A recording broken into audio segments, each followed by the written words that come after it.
नमस्कार, सुनीताच किचनमध्ये आपलं स्वागत आहे। आज मी तुम्हाला दाखवणार आहे लाह्याचा चिवडा। लाह्या आपण आता नागपंचमीसाठी करतो, तर मुलांना खाऊ म्हणून लाह्याचा चिवडा केव्हाही चांगला वाटतो। तर आता मी तुम्हाला साहित्य दाखवणार आहे।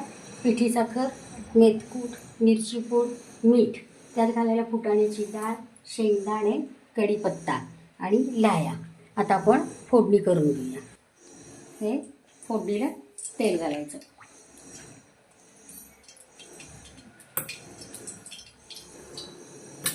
आता पहिला तेल तापले का बघूया। तेल तापलं असेल तर त्यात मोहरी,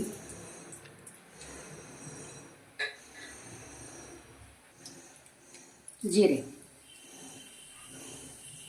हिंग,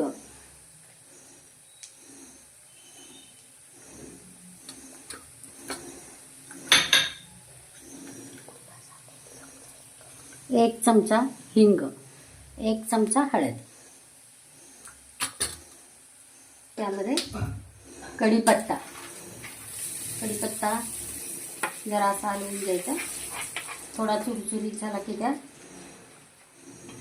शेंगदाणे, फुटाण्याची डाळ,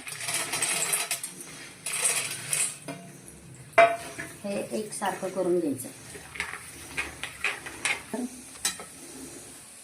मेथकूट, पिठी साखर, मिरची पूड आणि मीठ हे सगळं घालून फोडणी एकसारखी हलवायची।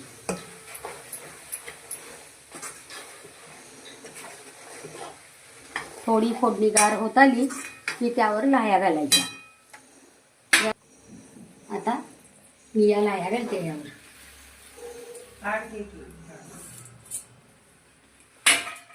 आता या लाह्या घालून एकसारखं हलवून घ्यायचं। आता हा आपला एवढा चिवडा तयार झाला। हा साधारण पाव किलो मी घेतले होते लाह्या।